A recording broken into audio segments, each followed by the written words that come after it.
tout le monde, j'espère que vous allez bien. Aujourd'hui, comme vous l'avez vu dans le titre, on se retrouve pour une vidéo un petit peu spéciale. Donc, il y a peu, Aggretsuko saison 2 est enfin sortie. Joie! Alors, bien évidemment, comme vous vous en doutiez sûrement, mais oui, j'ai craqué. Face à cet animé, je suis totalement faible et je l'assume. Donc, après la saison 1 et l'épisode spécial Noël, maintenant, place tout de suite à Aggretsuko saison 2.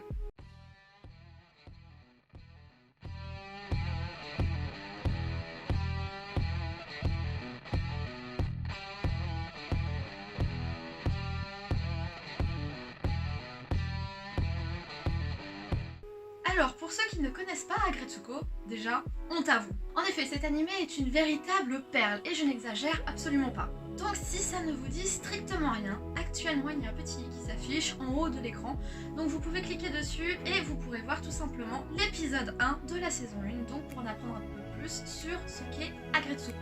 Sinon, pour les autres, je n'ai plus besoin de vous présenter Aggretsuko ou même ses différents amis. Ce coup-ci, on retrouve notre très cher petit Pandarou qui traverse une nouvelle phase. En effet, approchant de la trentaine, sa mère commence un petit peu à s'inquiéter. Vous le savez sûrement déjà, mais au Japon ou même dans les différents pays asiatiques, le mariage est extrêmement important.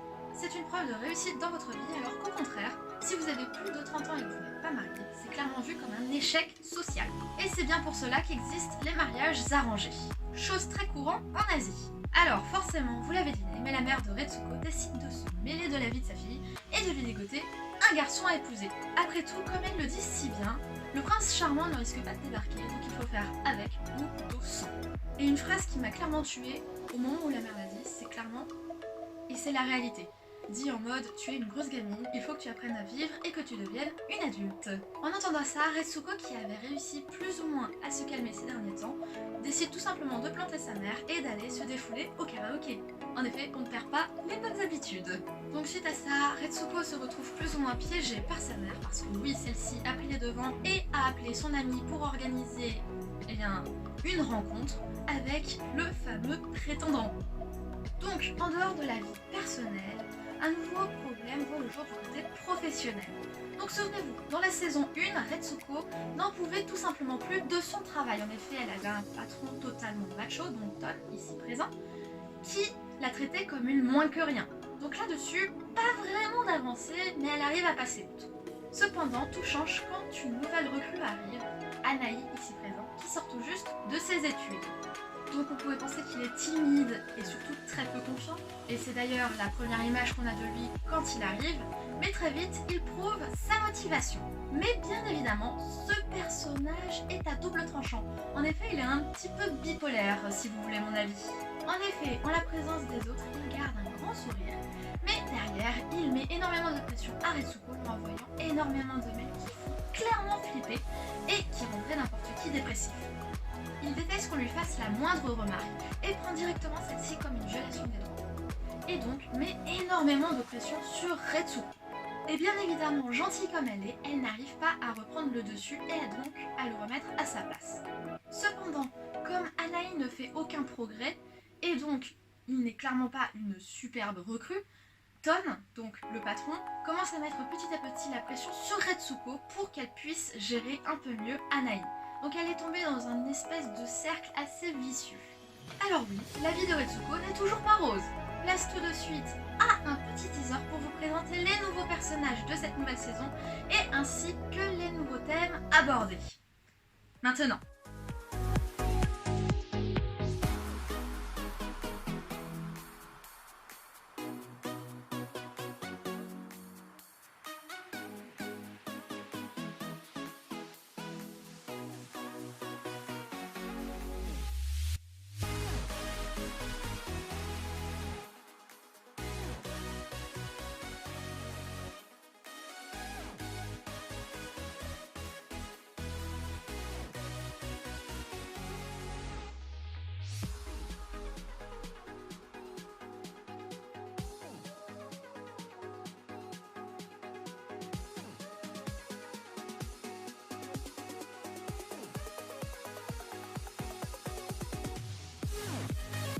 Alors oui, vous l'aurez compris, mais cette nouvelle saison est très haute en couleurs. On y retrouve de nouveaux thèmes assez importants au Japon. Donc comme dit un peu plus tôt, on y voit notamment le mariage. En effet, beaucoup de personnes se mettent la pression à cause du mariage, et notamment le fait de devoir se marier extrêmement tôt, donc avant la trentaine, et notamment ont peur donc de la perception que peuvent avoir les autres sur eux-mêmes. Et c'est d'autant plus important pour une femme. Parce que oui, si un homme ne trouve pas chaussures à son pied avant la trentaine, ce n'est pas très grave, ça craint un peu, mais ce n'est pas gênant. Bien oui, bien évidemment, il y a l'excuse du travail. Un homme doit pouvoir subvenir aux besoins de son foyer. Donc, s'il n'a pas trouvé une personne avant la trentaine, ce n'est pas gênant. Par contre, pour une femme, c'est absolument tout le contraire. Plus une femme attend avant de se marier, plus elle sera mal vue et sera surtout jugée par les autres. Alors certes, aujourd'hui c'est peut-être un peu moins violent, mais cela reste quand même une sacrée pression. D'où les rencontres arrangées qui sont là pour faire gagner du temps. En effet, rencontrer quelqu'un peut prendre du temps et souvent les personnes n'en ont pas suffisamment. C'est un peu une course contre le temps. Et plus les personnes ont un style de vie aisé, plus le mariage peut permettre de conclure des accords. En dehors des mariages arrangés, il existe aussi le speed dating, donc qui est particulièrement apprécié par les plus jeunes générations et qui permet de rencontrer un maximum de personnes en très peu de temps. Le second thème est plus lié au travail. En effet, on retrouve une nouvelle forme du harcèlement professionnel. La première fois étant la pression que pouvait mettre Ton sur Retsuko. Ce coup-ci, on parle plus de la pression que peuvent mettre certains collègues. Et le côté un peu haters, donc avec un harcèlement professionnel, mais en dehors du travail, donc via mail, téléphone, etc. Cette approche est très peu mise en évidence dans les animés ou même dans les films. Donc pouvoir avoir une petite vision de ce phénomène est extrêmement bien trouvé et surtout bien mis en évidence. En dehors de ces deux gros sujets différents, on aborde aussi la question d'IA, donc d'intelligence artificielle. Comme vous le savez déjà, c'est un côté de plus en plus présent dans nos vies actuellement, mais surtout encore plus au Japon. Donc pouvoir parler de ce sujet dans un animé sans faire quelque chose de trop futuriste est plutôt innovant. En effet, on découvre plutôt la vision de Retsuko ainsi que d'autres personnes face à la vision de Novateur. Après, bien évidemment, c'est abordé assez rapidement. C'est un peu le problème dans une série aussi courte, mais c'est suffisamment bien expliqué. Enfin, comme d'habitude, on découvre plusieurs points importants dans une vie normale, mais ça, je vous laisse trouver lesquels.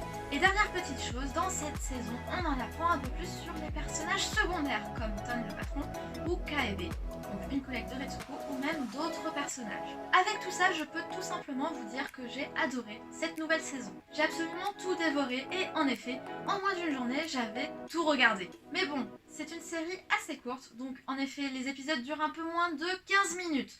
Donc à peu près en 2 heures, tout est fini. Bon, je ne sais pas du tout si j'ai réussi à faire passer le message, mais j'ai trouvé cette série très complète et très intéressante. En effet, on découvre plusieurs aspects de la vie japonaise qui sont plus ou moins mis en évidence. Par ailleurs, on y aborde aussi des choses que tout le monde a déjà vécues ou va bientôt vivre.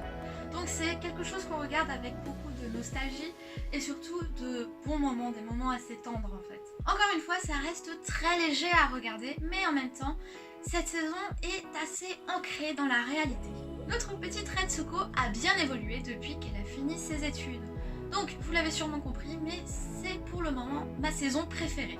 Donc, comme d'habitude, j'espère vous avoir donné envie de regarder cette nouvelle saison. Si vous l'avez déjà vue, n'hésitez pas à me le mettre dans les commentaires, ça m'intéresse. Si jamais c'est la première fois que vous entendiez parler d'Agretsuko, n'hésitez pas non plus à me le dire.